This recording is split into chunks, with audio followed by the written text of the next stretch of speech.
За юуны өмнө та бүхэн нөгөө гүйж эхэлж байгаа болон нэлээд олон жил гүйцэн зарим нь яг дундаа явж байгаа хүмүүс байгаа гэж мэдээлэл авсан байгаа.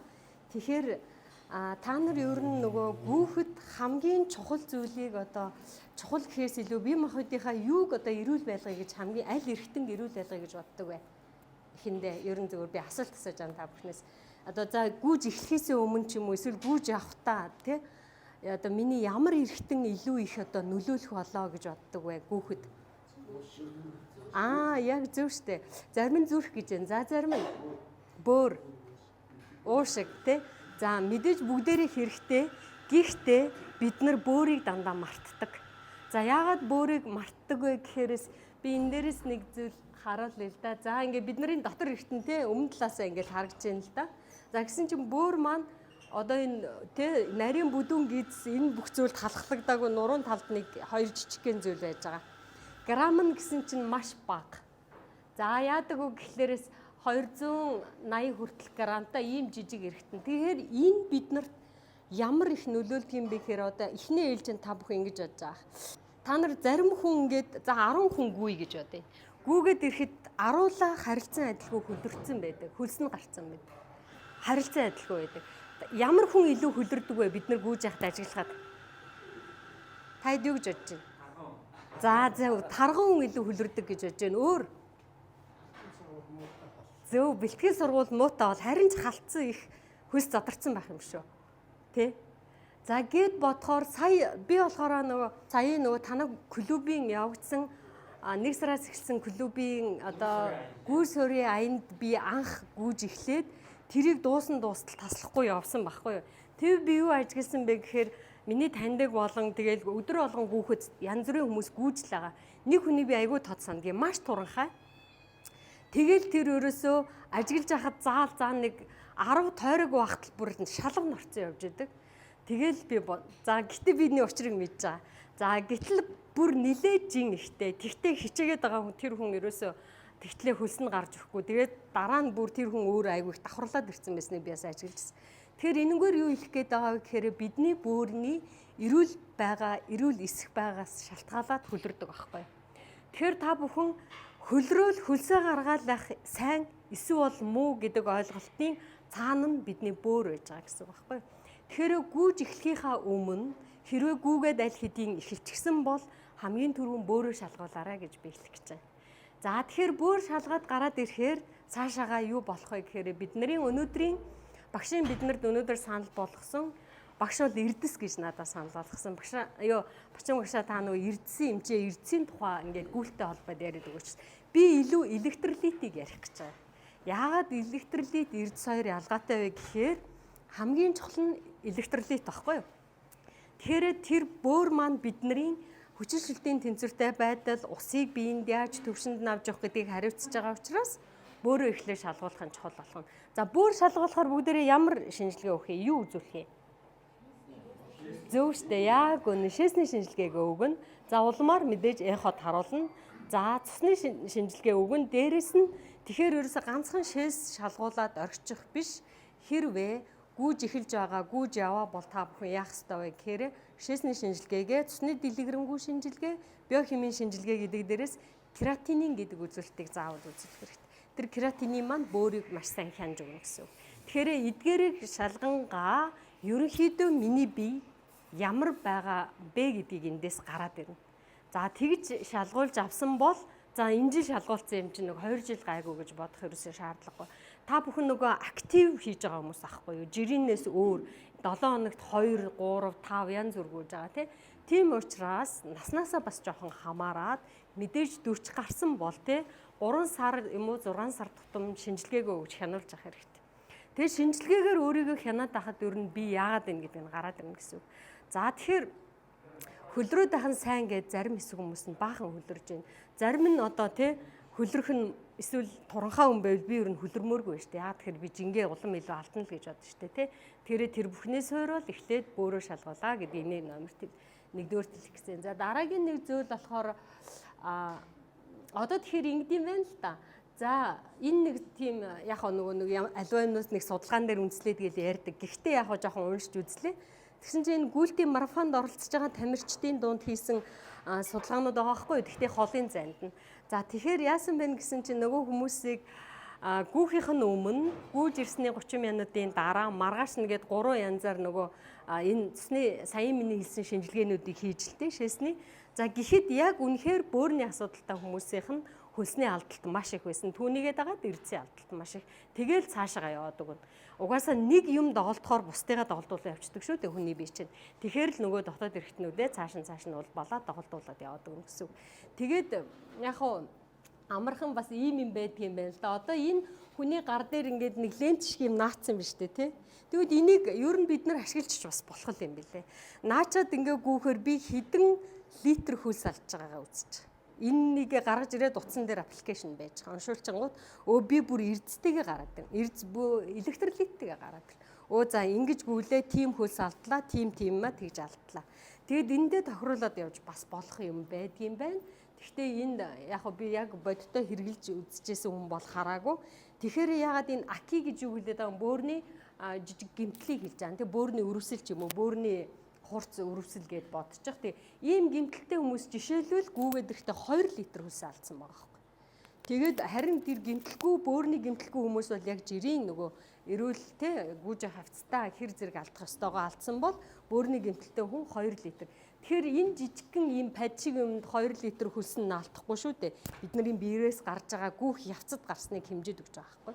Тэгэхээр ийм юм бас байдаг юм байна. За тэгэхээр бид түрээлсэндээ бөөр маань ийм жижигхэн 10 см тэгээд зузаан 5 см ийм эргэтэн маань та бүхэн бидний бөөр нэг хоногт 200-ийн пошк гэж бүгд мэдэн штэ. 200-ийн пошк дүүрэн шээс ялгаруулдаг 1 хоногт.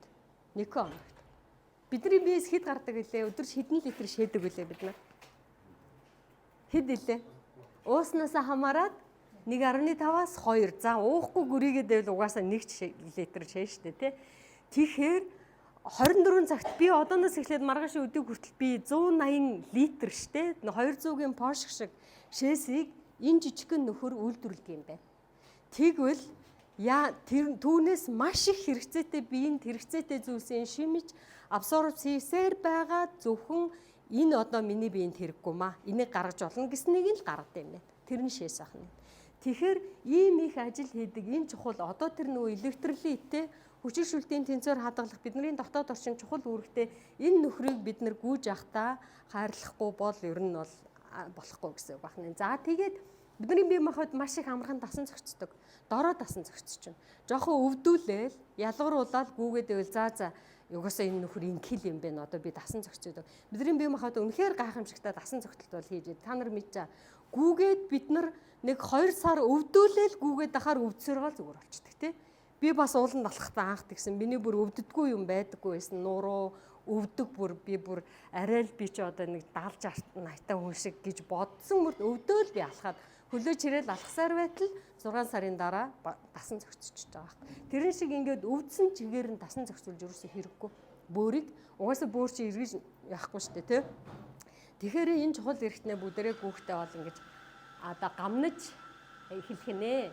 За тэгээд энэ бөөр юу хийдэг гэхээр нөгөө л шингэнээ зохицуулах гэсэн тий. Бидний уусан зүйл одоо бүх зүйл энэ бөөртөө тэгэхээр бие махбодыг бүтнээр нь одоо би энэ бүтэн биеийг 100% гэж үзвэл тий 60-аас дээш хувь нь ус байдаг. Тэгвэл тэр устай холбоотой бүхэн бөөртэй холбоотой байхгүй. За тийм учраас за харин өнөөдрийн бидний сонирхоод байгаа нөгөө эрдэс электролит маань 6% хүрэхтэй үгүйтэй. Тэгвэл энэ эрдэс электролитийн яахыг бөөр ерөнхийдөө шийднэ гэсэн үг. Одоо энэ юугаараа хүчин шүлтийн тэнцвэр байдлыг хадгалах жаягаараа. За тэгэхээр биеийн шингэн дотор юу явж идэг? Яагаад энэ электролит гэдэг юм руу би шилжихтэй ингэж бөөр яриад байна гэхлээрээс за эхнээд бөөрөө ойлгоцсон манайхаа. Одоо бол электролит руу шилжих жаан бид нар эрдэсгээд ойлгоод сурцсан нэг хэдийн юм байгаа. За бүгдээрээ битмийн яри. Одоо гүйж байгаа та бүхэн ямар юу ууж байгаагаа надад хэлээч. За магний ууж байгаа юм байна, Д ууж байгаа юм байна. Омега 3 ууж байна. Өөр? За ингээл нөгөө сошиалоор явж байгаа сайн бүхнээс чадвал болвол бид нар авч явах гэдэг. Угаасаа хүний зам би ч гэсэн тийг. Миний нүдэнд 10 харагдвал би сайн юм болов гэж бодно. За гэтэл эрдэс гэж нэг юм өөр, электролит гэж нэг юм өөр. Хамгийн чухал нь электролит. Электролитэд юу орох вэ гэхээр натр, каль, хлор, магн зэрэг орж байгаа. Тэгвэл натр, хлор хоёр хаана нэдгийг? Бидний мэдэх хоолны давс шүү дээ, тий? Давсны үндсэн бүтэц. За тэгэхээр энэ одоо бидний бие чинь ингээд жижиг эсүүдийн нийлбэр шүү дээ, мах гэдэг чинь угаасаа. Тэгэхээр тэр эс чинь дотор талаа байгаа шингэн, гадна талд байгаа хоёр шингэн осмос тэнцүү байх хэвээр. Эс өөрөө те бөмбөр бол бөмбөрөөрөө те баймаар байгаа нь энэ осмостой холбоотой байхгүй. Тэгэхээр натр, каль гэдэг энэ электролит тэнцүү байвал бидний эс хангалттай, шингэнтэй, хангалттай хоолтойгоо явж байгаа гэсэн үг байхгүй.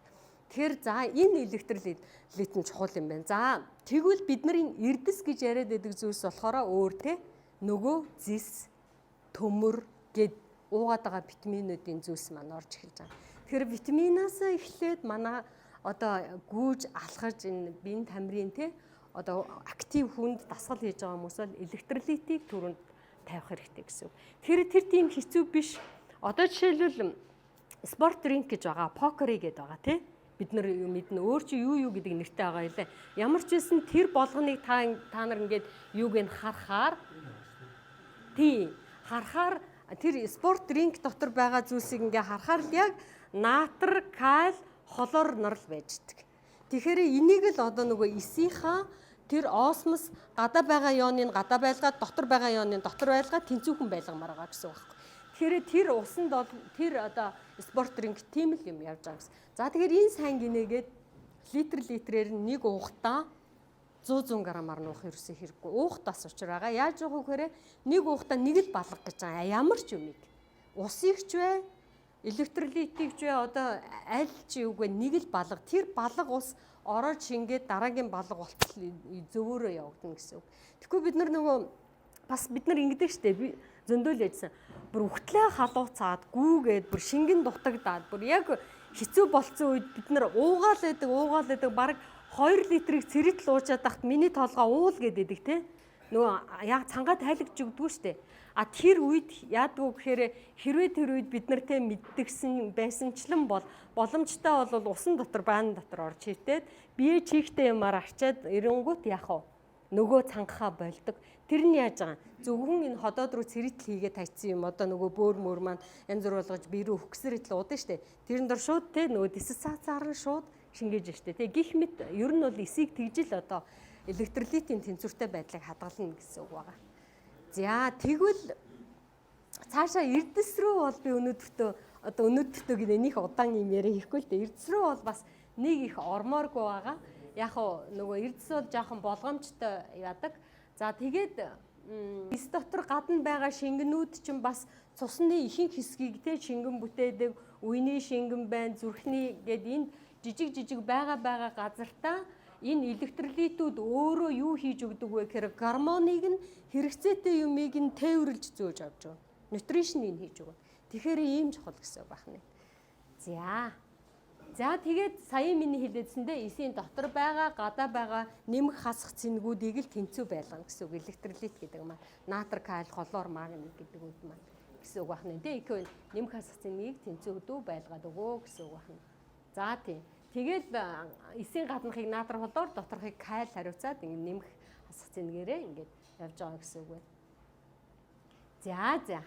За ингээд яг би гол ер нь бол иймэрхүү зүйлийг хийж өгье даа гэж бэлдснээ ярьчлаа. Та бүхний одоо асуултанд хариулъя. Би яг нөгөө алхаж байгаа хүмүүс ингэдэг штэ. Манайхан одоо нөгөө холын алхалт өндрийн авиралт ингээд уртын алхалт энэ төр гээд 30 гаруй ингээд 100 км 3-4 хоног алхах үед Бартата замаар явахдаа нөгөө нэг хойноо усаа хийгээд яаж ирээс хордгоёг хийчдэг штэ тий. Гүүхэд одоо тэгж болдог эсхийг мэдэхгүй байна. Ер нь бол одоо маш багаар ойрхон нөхөөл гүүгээд байвал тэгж цангахгүй. Яг та бүхэн бол өглөө босоод бүгдээрээ хамгийн түрүүнийг аяга стакан ус бол бүгд уудаг байх гэж бодож байна. Тэрийг бол бүр хэвшсэн байх гэж бодож байна. Тэгтээ манайхан усыг уухдаа тас хүйтэн хав халуун бас хэрэггүй. Биеийн температуртаа л ус уух хэрэгтэй. Ямар ч үед биеийн температуртаа ус яах вэ гэхээр бие рүү зовлонгүй шингээ явна байхгүй юу? Хэрвээ хүйтэн байвал энерги зарцуулж ээж бүлээсэх нь те халуун байвал хөргөн гэх мэт юм байх учраас. За нэгдүгээр харин саяын тэр давстаа ус ямар вэ гэхээр за жишээлбэл За би ханиад хүрэх халуурах үедээ яадаг вэ гэхээр маш их ус уун гэдгийг мэдэж байгаа. Яагаад тэр өөрөө те. Яагаад тэр нөө вирус чинь усанд л зайлна. Тэрнээс биш тэр антибиотик уух юм хэрэггүй.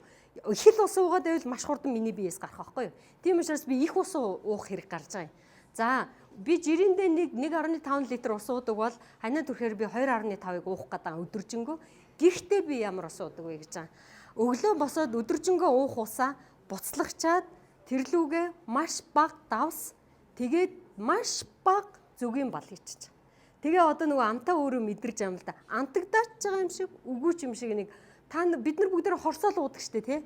Хорсоол чинь цаанаа л нэг дургуун өрмөр штэ үлбийгээд. Тийм биз дээ. Яг тийм үлбийсэн болгож авч жагаад үнжин авч яваад нөгөө багаараа ууччаа.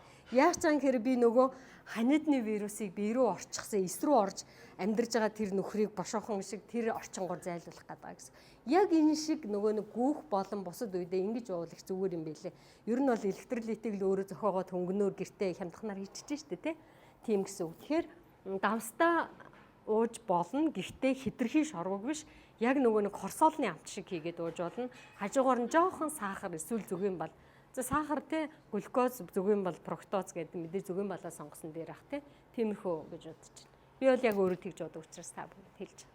Шингэнээ дутагдaltaд ороод тэгж сангаж байна. Хитрхи их тэгж сангасан бол сая нөхөж уухдаа сая миний бодсончлон маш багаар тэгээ боломжтой бол мэдээж цээжээс хэрэггүй те. Бусад хэсгүүдээ саахан нойттой уугаар те. Гаднаас нь ч гэсэн биеийнхаа цангааг эсээ гаргаад өгөх хэрэгтэй байж бас болно. Тэр бодлыг бас хэрэгжилж болно. Алхдаг хүмүүс бол яадаг штэ тий урт алхаж ирчээл шууд нөгөө нэг давстаа баанд хөвтөд идэг. Тэр бас юутай тийм учиртай гэсэн. Шингэн бол электролит энтрэ гаднаас нь ирдсээ бас авчиж байгаа гэсэн. Судалгаа доторх ингредиентийг одоогоор уншчихгийг болохоор ёстой хэлэх юм алга 0 саналтай. Үзсэн бол яри. Гэтэ би бол тааралдуу сайхан уучтай гоё штэ хором тий. Тийм сайн. Алхах хоолны зүйлийг би одоо яг сайн гэж бол хэлж чадахгүй байна. Гэтэ нэг юм байдаг штэ тий. Бөөрийн чулуутай бол 2 литр пив уугаад дээс тоглол гээ тий. Яг хөө би сонсчихжсэн манай багш нар манай эмч нар ер нь бол тий яхаар нэгдүгээр эмнэлгийн манай нэг яг нэртэй эмч бол ярьж за нэг иймэрхүү дайны чулууг нэг 2 литр пив уугаад дээсч чадахгүй нүгэ загнажсэн оюутан бах загнажсэн эмчээ харж л байсан. Гэхдээ энэ мэдээж нөгөө би Монголын энэ уламжлалт зүйлээ ерөөсөө 100% үгүйсгдэггүй байж болох юм. Гэхдээ амар хор хүмүүд учруулж бас болохгүй дагаар үр дагавар нь. Гэхдээ пив бөөрөнд сайн гэж бас яг хэлэхгүй байна. Тийм.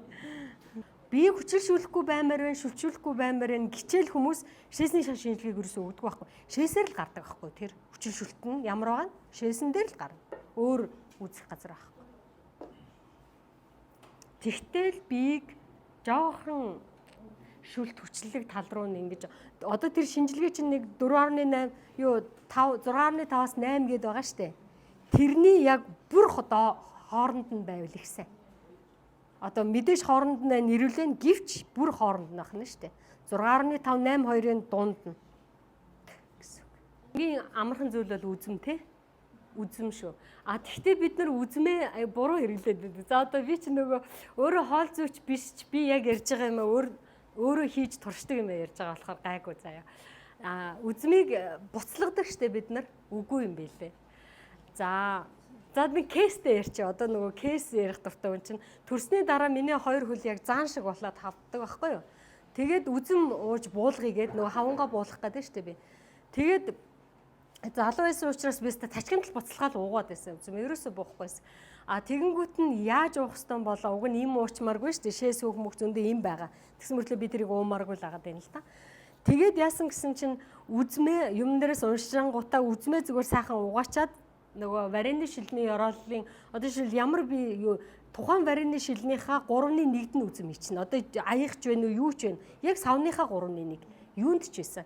Тэгэнгүүтээ усаа буцалсан усаа дээрэс нь хийгээд тэгээ варины шилээ таглаж агаад сэгсрээ тавьчихж байгаа. Тэгэхээр яаж ийм хэрэг тэр үзэм чинь нэг ширхэг юм шүү дээ. Тэр ширхэг дотор байгаа тэр үзэм чинь нөгөө нэг усан үзмийг хатаацсан хэлбэр шүү дээ тий. Тэгэхээр нөгөө дотор нь хуримтлагдсан байсан кал нүүд чингөө пүмбигөө пүндидэг үсттэй. Яг диссацаар саяын нөгөө миний ярьснаар тэр ус руу гарч байгаа байхгүй. Кал хэвээрээ. Тэгээд нөгөө яасан буцлаагүй учраас тэр өхөөг байхгүй. Тэнгүүд 100 грамм хэрвээ үзэм дотор зөвөр би төсөөлж ярьж байгаа шүү 10 грамм каль байсан гэж бодвол буцлагчвал бараг нэг нь л үлдсэн байгаа. Саяхан шиг аргаар яхаар ядаж 9 грамм нь тэр ус руугаа орчоо. Тэгээд тэр үзмийг идэхгүй. Усаа л уу. Энэ л яг каль нөхөлт. Тэгээ одоо энэ дэлгүүр юунд зарагдаад байгаа үзмний шүүснүүдийг би одоо жишээл уудаггүй. Тэр ямар тий. Тэр айгүй амархан штэ үзмний шүүс бэлдэх хийж тавилаа ус хилээ сэгсэрлээ өглөө нөгөө үзмийн хаяг хийж аваад гараа явчихна.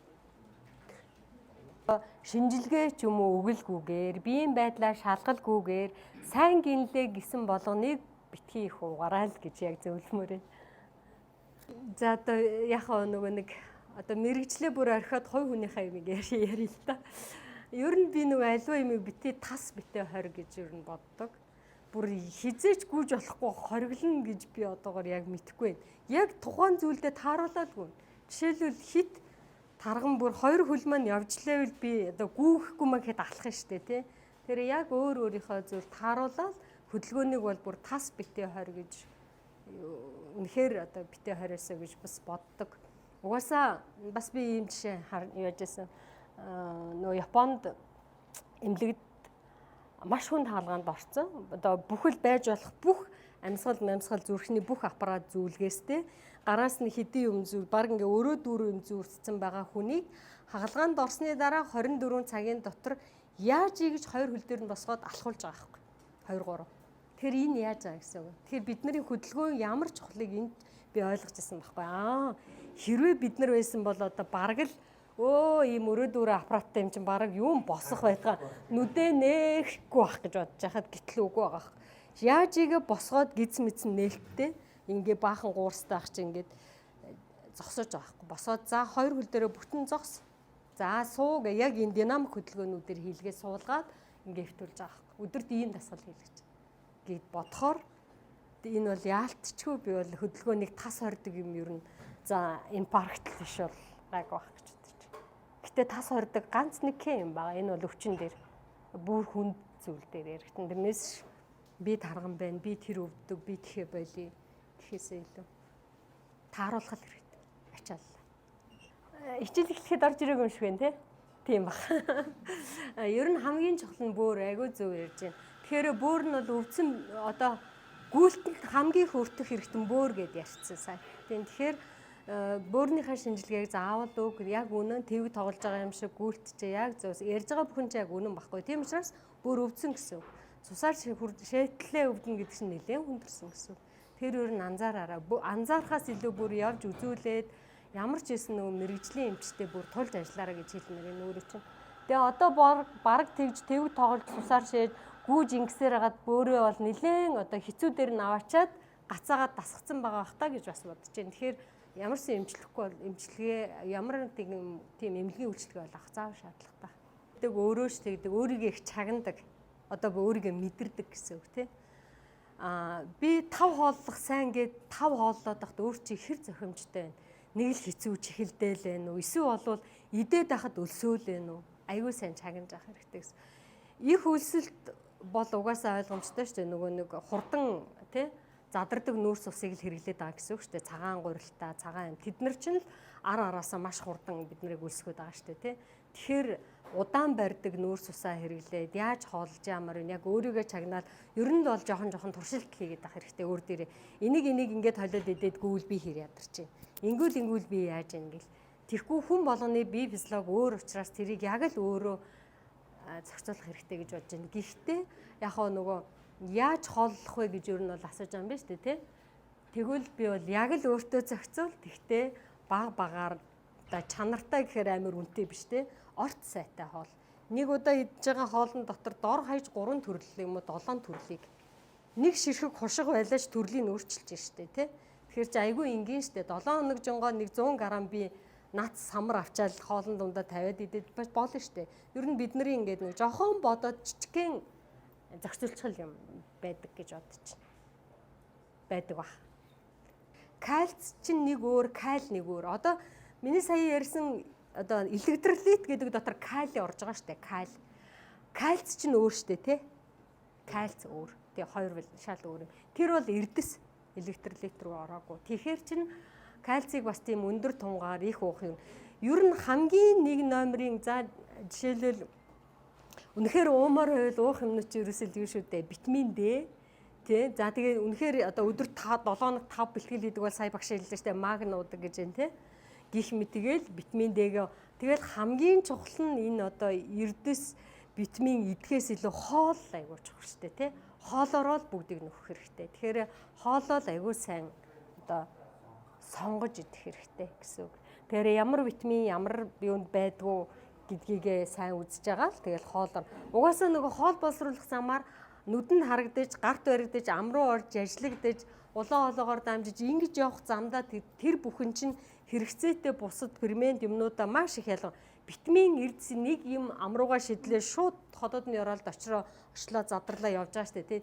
Бүр яач бодсон хамгийн сайн зүйл бол хооллолтоор авах зүйл. Тэгэхээр тэрий бол нэг номер. Тэрийг уугаараа 10 витамин уугаараа гэхээс илүү айгүй сайн зөв одоо хоол сонгож идэрэй л гэж би бас зөвлөмөр. Гэтэ би энэ талынхын учраас одоо яг энэ нэрэг бол ингэж зогсоо. Би бол харин эрдэсийг ер нь нэг зөвлөхгүй байна. Эхлээд бол заавал бөөрийн үйл ажиллагаагаа өгөөрэй гэж байгаа. Тийм, бөөрийн үйл ажиллагааны шинжилгээ гэхэр чинь ганцхан шээсээр биш цусаар давхар өгнө. Тийм, тэгээд саяын төр шээсний дэлгэрэнгүй шинжилгээ, цусны дэлгэрэнгүй шинжилгээ, биохим гэдэг дээр бөөрийн хідэн юунууд байж байгаа, заалтууд байж байгаа бөөрийг үздэг. Тэгээд тэдгэрийг өгчөөд тэгж явах явц чинь угаасаа биохим дээр энэ натр, каль холоорыг үзчихдэг. Тэрийгэ хэлчихнэ.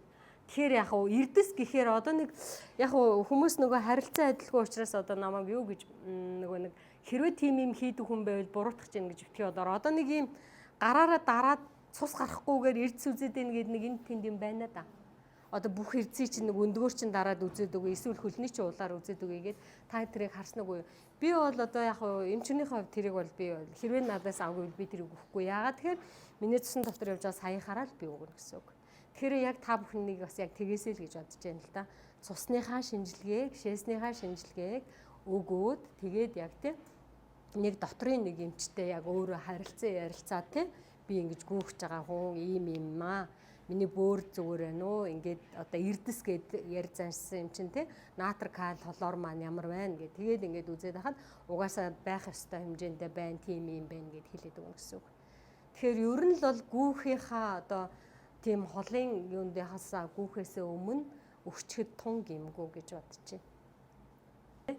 Арга гэхэд гүн нойронд унтцсан байвал бидний бүх одоо хэрэгцээ дархлааны болон тий гормонууд дээд зэгтээ зөв ажиллаж байгаа гэсэн. Тэгэхээр аль ч спортын номер 1 зүйл бол ер нь бол унтах гэж хэлэхэд буруудахгүй шүү дээ тий. Гэтэ их унтах биш чанартай унтах тий.